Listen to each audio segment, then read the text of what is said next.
आज हम धन प्राप्ति के भी कुछ उपाय बताएंगे। मित्रों, पुराणों में बहुत अच्छे से बताया गया है कि संसार में हर एक मानव को शिवरात्रि के दिन स्नान करने के बाद भगवान भोलेनाथ को जरूर जल चढ़ाना चाहिए। तांबे के लोटे से जल चढ़ाना बहुत ही अच्छा समझा जाता है। जल के अक्षत एवं फूल मिश्रित कर भगवान भोलेनाथ को जल चढ़ाने से भगवान भोलेनाथ बहुत ही जल्दी प्रसन्न होते हैं। जल को चढ़ाते समय शिव जी के मंत्र ओम नमः शिवाय का जाप भी करना चाहिए। दोस्तों, अगर हम भोलेनाथ को जल देते समय कुछ विशेष बातों का ध्यान रखें तो हमारे जीवन की बहुत सारी परेशानियों से हमें स्वतः ही छुटकारा मिल जाता है। भोलेनाथ को जल अर्पित करना बहुत आवश्यक है। मतलब जब हम प्रातःकाल उठते हैं, सबसे पहले भोलेनाथ का दर्शन करना चाहिए। आप बिना स्नान किए भी मात्र भोलेनाथ का दर्शन करें। जहां से भी आपके घर के पास से भोलेनाथ का मंदिर दिखाई दे रहे, तो आप बालकनी से या छत से जाकर भोलेनाथ को देखें, उन्हें प्रणाम करें। उगते हुए सूर्य के दर्शन करने से, उनको प्रणाम करने से, नमस्कार करने से आपके जीवन की बहुत सारी परेशानियों से आपको मुक्ति मिल जाती है और आपको जल जरूर अर्पित करना चाहिए। परंतु जल अर्पित करने से पहले स्नान करना आवश्यक है। जल कैसे अर्पित करना चाहिए जिससे कि आपके जीवन की तमाम तरह की परेशानियों से आपको मुक्ति मिल जाए। अगर आपके विवाह में कोई बाधा आ रही है, मनचाहा विवाह चाहते हैं, चाहे जीवन साथी चाहते हैं, कर्ज में गिरे हुए हो, धन का अभाव है, व्यापार आपका नहीं चल रहा है, या फिर आपकी संतान प्राप्ति में बाधा है, किसी भी तरह की आपकी कोई परेशानी है, अगर आप भोलेनाथ को जल अर्पित करते समय कुछ विशेष बातों का ध्यान रखें तो बहुत ही जल्द आपकी परेशानी से आपको छुटकारा मिलता है। भोलेनाथ को जल अर्पित करने से सरकारी नौकरी में आ रही बाधाएं दूर होती हैं। हमारा सूर्य जब मजबूत होता है तो हमारे को समाज में मान प्रतिष्ठा की प्राप्ति होती है, सम्मान की बनती होती है, आत्मविश्वास बढ़ता है, मन मजबूत होता है, जिससे कि हम जीवन के हर क्षेत्र में सफलता हासिल करते हैं। किसी भी तरह का डर हमारे मन में नहीं रहता है। आत्मविश्वास से हमारा मन जो है भरा रहता है। भोलेनाथ को जल अर्पित करना बहुत ही आवश्यक है। मतलब हर रोज आप स्नान के बाद जल तो जरूर अर्पित कीजिए। किस तरह से आप जल करें जिससे कि आपके जीवन की समस्त परेशानियां दूर हो, यह सभी बातें मैं आज आपसे इस वीडियो में शेयर करने वाला हूं। और अगर आपको वीडियो अच्छी, पूरी वीडियो जरूर देख लीजिए। पूरी वीडियो देखने के बाद अगर आपको आज की वीडियो अच्छी लगे तो इसे लाइक कर दीजिए और ज्यादा से ज्यादा इस वीडियो को अपने फैमिली फ्रेंड्स के साथ शेयर कीजिए। चैनल पर पहली बार आए हैं तो चैनल को सब्सक्राइब जरूर कर लीजिए, बेल बटन को प्रेस कर लीजिए। इससे यह होगा कि इस तरह की सभी वीडियोस की नोटिफिकेशन आपको सबसे पहले मिलेगी। अब बात करते हैं कि भोलेनाथ को जल अर्पित करते समय हमें किन बातों का विशेष रूप से ध्यान रखना चाहिए।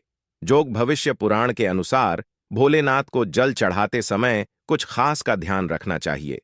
तो कौन सी है वह बातें जिससे कि ध्यान अगर हम रखेंगे तो भोलेनाथ की कृपा हमें बहुत ही जल्द मिल जाती है। सबसे पहले अगर आपको भोलेनाथ को शिवरात्रि के दिन जल चढ़ाना है, जो कि आपको तो प्रातःकाल जल्दी उठना चाहिए। जल्दी मतलब सूर्योदय से पहले उठ जाए। सूर्य के निकलने से पहले हमें उठ जाना चाहिए। और सूर्य के निकलने के बाद अगर हम उठते हैं, सूर्योदय के बाद अगर हम उठते हैं तो हमारा सूर्य वैसे भी खराब हो जाता है और आपको अशुभ फल देने लग जाता है। तो इसीलिए सूर्योदय से पहले उठे, उठकर स्नान इत्यादि कर ले। उसके बाद आपको भोलेनाथ को जल देना है। साफ स्वच्छ वस्त्र धारण करके जहां भी शिव जी का मंदिर हो, शिवलिंग हो, वहां आपको एक लोटा जल चढ़ाना चाहिए। अच्छा, अगर आपके आसपास कोई मंदिर नहीं है तो आप घर पर शिवलिंग होगी, वहां पर आप शिवरात्रि के दिन एक लोटा जल जरूर चढ़ाए। आप बिल्कुल अपने कमरे में बैठकर ही भोलेनाथ की आराधना करें, उनको स्मरण करें, उनके मंत्र का जाप करें, शिव चालीसा का पाठ करें और भोलेनाथ को जल भी आप अपने कमरे में ही शिवलिंग को किसी भी पात्र में रखकर दे सकते हैं। और उसके बाद उस पात्र का जल उठाकर आप किसी गमले में डाल दीजिए। तुलसी के गमले में नहीं डालना है, इस बात का आपको ध्यान रखना है। और उसके बाद आपको नित्य, अगर आपको भोलेनाथ के मंदिर जाने का समय मिल रहा है तब तो अत्यंत श्रेष्ठ है, आप शुद्ध एक लोटा जल भगवान भोलेनाथ को देखते हुए जल अर्पित करें। तो इसके लिए आपको चाहिए का एक पात्र तांबे के लोटे से भोलेनाथ को जल अर्पित करना चाहिए और आप उसमें शुद्ध जल भरे उसके बाद ही आपको सूर्य देव को जल देना है। सांप स्वच्छ जल भरकर और दोनों हाथों से आपको पात्र पकड़ना है। दोनों हाथों से जब आप पात्र पकड़े तो इस बात का ध्यान रखें कि आपके अंगूठे का स्पर्श उस पात्र से नहीं होना चाहिए और आप तभी भगवान भोलेनाथ को जल अर्पित करें। भोलेनाथ को जब जल दे रहे हैं तब आपको यह भी ध्यान रखना है कि जब वह धार गिरती है तो वह आपके पैरों पर उसके छींटे ना पड़े। तो इसके लिए आप क्या करें, अपने सामने या तो एक पात्र रखकर आप जल दीजिए जिसमें आपको भोलेनाथ को देखते हुए स्मरण करते हुए जल देना है। इस तरह से आप भोलेनाथ को जल दें और जब आप भोलेनाथ को जल देते हैं तो मंत्र जरूर बोलना है आपको। ओम नमः शिवाय इस मंत्र के भोलेनाथ को जल दे सकते हैं। गायत्री मंत्र के द्वारा भी आप भोलेनाथ को जल दे सकते हैं। तो मंत्र का उच्चारण करते हुए, जिस भी मंत्र का आप उच्चारण कर पाते हैं उसका उच्चारण करते हुए भगवान भोलेनाथ को जल देना चाहिए। पूर्व दिशा की तरफ आपका मुख होना चाहिए जब आप भोलेनाथ को जल देते हैं और थोड़ा सा झुककर ही सुबह के समय जल दिया जाता है तो इसी तरह से आपको जल देना है। और आपको ध्यान रखना है कि जब आप भोलेनाथ को जल देते हैं तो जो धार गिरती है पानी की, जो आप जल अर्पित कर रहे हैं तो जल की धार गिर रही है, उसके बीच से जो बेलपत्र को लगाकर और उसे देखते हुए आपको जल देना चाहिए। जल देने के बाद आपको परिक्रमा अवश्य करनी चाहिए। जब भी आप भोलेनाथ को जल अर्पित करते हैं उसके बाद आपको परिक्रमा करनी है। आप चाहे तो एक परिक्रमा कर सकते हैं, चाहे तो 3 परिक्रमा कर सकते हैं। भगवान शिव जी का स्मरण करते हुए जिस जगह पर खड़े हैं आप उसी जगह पर आपको 1 बार या 3 बार प्रदक्षिणा करनी है, परिक्रमा करनी है। ऐसा कहता है भविष्य पुराण भोलेनाथ का ध्यान करते हुए अगर परिक्रमा की जाए अर्घ्य देने के बाद तो समस्त तरह की परेशानियां दूर हो जाती हैं और सभी तरह की इच्छाएं भगवान भोलेनाथ उस व्यक्ति की पूर्ण करते हैं जो भोलेनाथ को जल अर्पित करने के बाद परिक्रमा करता है। तो इस तरह से आपको ध्यान रखना है, जल देते समय बहुत ही सावधानी से आपको भोलेनाथ को जल देना चाहिए। और आपको ध्यान रखना है कि आप सुबह सूर्योदय से पहले उठ जाएं और स्नान करने के बाद भोलेनाथ की शिवलिंग को जल दें तो श्रेष्ठ रहेगा। और जब आप जल चढ़ा रहे हो पैरों में जूते चप्पल नहीं होने चाहिए। जल चढ़ाते वक्त आपको ध्यान रखना है कि वह पानी जो उसका स्पर्श आपके पैरों में ना हो। और जब आप जल चढ़ा लेते हैं तो उस जल का स्पर्श मतलब जो जल आपने चढ़ाया है नीचे शिवलिंग से, वहां से आपको अपनी 2 उंगलियों से जल लेना है और अपने मस्तक पर, अपने हृदय पर लगाना है। इस तरह से आपको देवों के देव महादेव को जल अर्पित करना है। अब बात करते हैं कि अगर आप धन प्राप्ति की कामना रखते हैं तो किस तरह से भोलेनाथ को जल अर्पित करना चाहिए। देखिए, अगर आपकी धन प्राप्ति की कामना है, कर्ज से मुक्त चाहते हैं, व्यापार में आपकी तरक्की नहीं हो रही है, लगातार घाटा होता ही जा रहा है, मतलब आप बहुत अधिक आर्थिक तंगी से परेशान हैं, तो आपको चाहिए कि आप एक तांबे का पात्र ले, आक का पुष्प उसमें डालें और रोली लेनी है। आपको चंदन या रोली उसमें फिर थोड़ा सा अक्षत डाल लीजिए और उसके बाद भगवान भोलेनाथ को देखते हुए ओम नमः शिवाय इस तरह से मंत्र जप करते हुए आप भोलेनाथ को जल दें। इस मंत्र का, जिस भी मंत्र से आप जल, इस मंत्र का यथासंभव आप जप करें। जितना अधिक आप जप करेंगे भोलेनाथ की कृपा आपको उतनी अधिक हासिल होगी और सभी ग्रह मजबूत होंगे तो आपको धन लाभ भी होगा, कर्ज से भी मुक्ति मिलेगी और व्यापार में अगर कोई परेशानी है तो उससे भी आपको मुक्ति मिलती है। दोस्तों, यह कर्ज से मुक्ति का धन लाभ का सर्वश्रेष्ठ उपाय है, आपको जरूर करना चाहिए।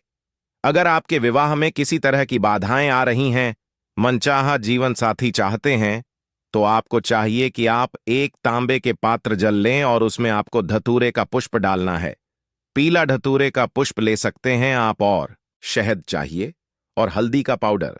ये तीनों चीजें आप उस पात्र में डालें और इस जल को आप भोलेनाथ को देखते हुए शिव जी के मंत्रों द्वारा ओम नमः शिवाय इस मंत्र के द्वारा आपको जल देना है और यह आपको हर रोज करना है। तो आप शिवरात्रि से शुरू कर दें जल देना। अगर आप पहले से नहीं दे रहे हैं तो शिवरात्रि से शुरू कर दें।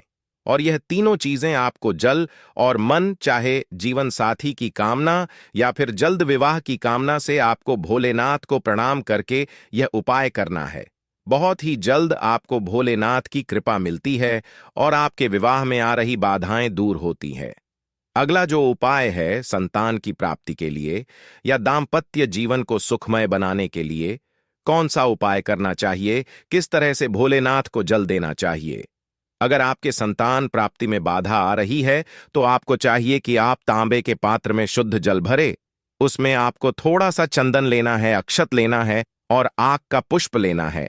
आक पुष्प डालकर आप भगवान सूर्यदेव को जल अर्पित कीजिए। समी पत्र पुष्प अक्षत, यह तीनों चीजें आपको जल में डालनी है।